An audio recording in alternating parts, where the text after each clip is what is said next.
Assalamualaikum warahmatullahi wabarakatuh. Sobat kanal yang saya sayangi, yang saya hormati.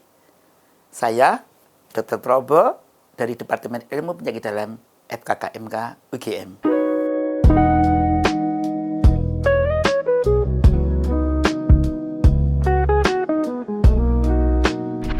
Di kesempatan yang baik ini, saya ingin sampaikan satu topik yang sangat penting dan saya sampaikan insya Allah dengan sederhana, yaitu gimana komunikasi yang efektif dengan lanjut usia.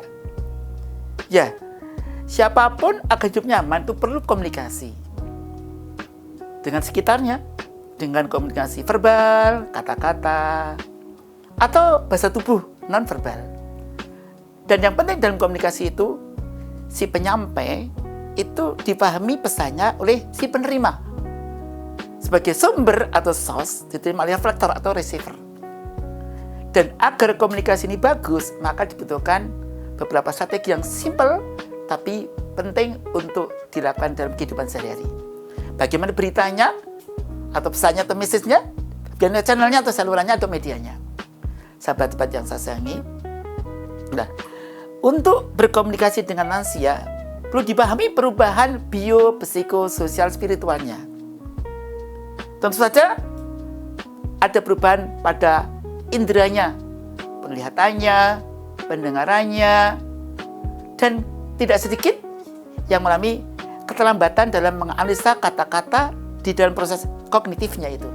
Karena itulah, dalam berkomunikasi perlu disesuaikan dengan perubahan tersebut. Komunikasi yang sukses dengan lansia dan untuk lansia itu ada beberapa hal yang perlu diperhatikan. Pertama, sikap. Wajah hendaknya enak dipandang. Wajahnya ya kelihatan agak berseri. Meskipun banyak problem. Maaf, mungkin kalau dalam praktek hari mungkin utang, janji-janji, tugas yang belum beres.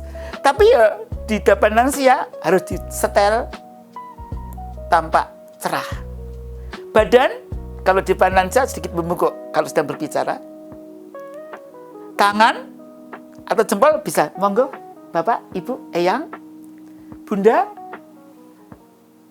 Dan yang kedua, jangan terburu-buru. Kata-katanya jelas, artikulasinya jelas, A, I, U, E, O. Kalau yang berbicara itu mantan penyanyi, paduan suara, biasanya kalau ngomong tuh enak. Karena dia terbiasa A, I, U, E, O.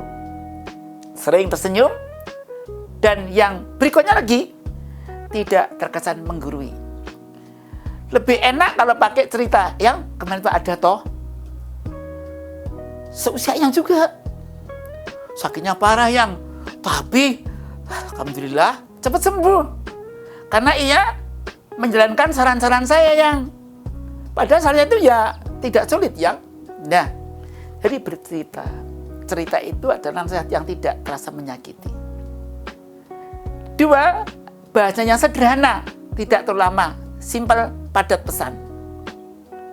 Bahasa sederhana. Makanya dalam ilmu komunikasi terapeutik, kita punya referensi bahwa paling bagus kalau bisa dengan pasien, keluarga pasien itu, kira-kira yang dari pasien itu kira-kira setara dengan kelas 10. Kelas 10 berarti kelas berapa ya? SMA kelas 1. Bahasanya gitulah. Tidak terlalu ilmiah banget, tapi juga tidak terlalu rendah banget. Kemudian istilah tadi sesuaikan, jangan bahasanya terlalu canggih. Kalau kedokteran tuh prognosisnya dubia et malam. Apa itu? Ini gimana dokter penyakit saya? Ya, ini menurut ilmu kedokteran memang harus butuh waktu yang cukup lama dan sabar gitu ya. Ada yang sembuh, tidak bisa sembuh. Ada yang sembuh, tapi memang jumlahnya tidak banyak. Moga-moga Ibu termasuk yang jumlahnya banyak dan banyak bukti demikian. Jadi katanya diubah yang paham dan hati yang besar. Yang ketiga, tidak terlalu cepat berbicaranya. Tidak tat kayak senapal mesin. Yang keempat, wajahnya tidak masam atau jengkel atau nunjuk. Ibu tuh gimana sih? Udah saya bilang itu tadi. Masa gimana sih muding toh? Itu anaknya apa lagi? Mau tanya, kitanya terus. Memang dong. Kita tuh kalau dihadapi maaf atau pasien lansia, adik-adik yang koas, residen, para praktisi, para aktivis, kadang-kadang lansia itu banyak macam-macam, ulangi. Memang lansia itu gampang lupa sih, tapi yang banyak jengkel loh gitu. Kemudian apa? Yang kelima, pandang wajahnya, mata kita sejadah dia. Dan hormati semua orang. Apakah yang dihadapi itu adalah pejabat, akademis yang hebat, atau anak hebat-hebat, kita setara. Hormati semua orang. Sebut namanya, dan pakai bapak ibu. Misalnya Ibu Dewi, Ibu Bunga, Bapak Jago, dan sebagainya. Jadi kita sebut namanya ya. Dan kalau perlu pakai alat peraga. Penting sekali alat peraga itu. Nah sekarang gimana praktisnya ya? Ada akronim yang sederhana, yang saya tulis tahun 2011, saya perbaiki yang terakhir 2018 ini. Nah, ada rumus bagaimana komunikasi yang sukses dengan dan untuk lansia dengan rumus akronim KOMUNIKES. Pertama K. Jangan sering ucapan kamu, ubah dengan tangan kita. Dan yang kedua, jangan ibu tuh harus gini. Kisah saja, pakai kisah atau dongeng. 3, kecepatan bicaranya dan kerasnya suara itu tidak terlalu memekakkan atau terlalu ririh. Dan kata akhir diperjelas. Karena lansia itu yang didengar kata-kata yang penting kata akhir. Bapak, Ibu, obatnya dimakan 3 kali sehari obatnya. Nah, jadi bukan makannya 3 kali sehari, tapi obatnya 3 kali sehari. Sebelum makan, obatnya diminum. Pakai, tadi diulang. Yang kedua, oral hygiene harus dijaga. Kalau kita ngomong dengan lansia pagi dekat tuh, jangan sampai bau nafas kita agak nggak enak tuh ya. Bawang, apalagi ada karies dentis, pulpitis, rada tenggorok, bau nafasnya nggak enak ya. Nah, apalagi gelegean gitu, kok jengkol, pete, aduh, ambune seng. Nah, kemudian yang M-nya memperhatikan tatap wajahnya, badan condong ke depan. Ini KOM. Kenapa? Yang disampaikan untung untuk kita. Kita tuh sebenarnya Anda sebenarnya ya. Tapi kita pakai bahasa kita ya. Jadi kita ini sebenarnya ya ibu sebenarnya. Ini bahasa kalau di wayang itu Bathara Guru bicara pada para umatnya ya. Ini bahasa wayang. Wayang itu pakai komunikasi yang sangat indah ya. Nah, untung kita. Jadi apa yang saya maksud beneficent untuk si penerima pesan. Dan kalau lansia itu ulangi. Dan jangan sampai kita umuk atau sombong. Saya itu nggak usah. Nggak perlu. Ada orang yang gini. Kemudian jangan lupa N. Nama dan penting disebut. Misalnya dia mantan pejabat, mantan bupati, mantan lurah.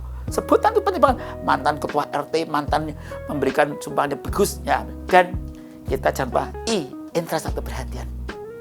Nah, kadang-kadang kalau kita menyampaikan satu pakai apa ya? Pakai bahasa itu budaya lokal. Nah, kadang enggak. Kesempatan berikan tuhnya. Ada pertanyaan, kita tulis apa yang disampaikan penting-penting. Ya, kemudian catat K, catatan kita tulis. Jadi ibu tadi ini ya resume, kemudian ada lagi ibu, ada pertanyaan? Ya, benar A. Alat bantu. Penting banget.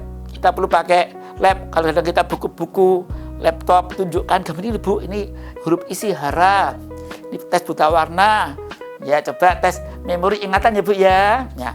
Kemudian A, andai aku jadi dia, namanya empati. Jadi kalau kita berkomunikasi harus ingat, andai aku jadi dia, bagaimana diperlakukan detik itu. Andai dia adalah orang tua kita. Dan jangan lupa A, angge dan akrab. Pegang gimana bu? Pegang tepuk bahu. Dan jangan lupa kita jaga amanah. Pak, ibu rahasia ya. Ya, jangan kita kemudian kabarkan di mana. Dan di dalam ternyata kita harus setara. Saya anggap kita setara dan menyampaikan semangat. Dan kalau ingin lebih bagus lagi, memukau, berikan sesuatu untuknya atau hadiah. Sikap sederhana, kalimat sederhana sangat menguntungkan, termasuk pakaian kita yang selevel dengan dia. Dan terakhir, ingat Tuhan. Karena dalam komunikasi Tuhan yang menentukan tingkat pemahaman dia dan pemahaman kita. Yang penting jangan sampai kita lupakan suatu kebaikan bersama. Misalnya kita berkomunikasi, boleh kita pakai budaya Jawa, budaya Sunda, Sumatera, Madura, dan lagu-lagu bisa jadi pesan-pesan untuk edukasi. Misalnya ini, tentang demensia. Pikun iku, nah, misalnya gitu, macam-macam sebabipun pikun itu macam sebabnya. Stroke, tumor, trauma, ada stroke, tumor, dan trauma. Sebab sepuh wonten ugi karena aging proses juga ngerawat kanthi olahraga, zikir, tunggu, ngerawat pikun, kompak tim juru penyembuh, sabar senam otak, obat tunggu boten lali, kumpul dulur cegah stres, demen moco. Semoga bermanfaat. Ikuti video-video selanjutnya. Wassalamualaikum warahmatullahi wabarakatuh.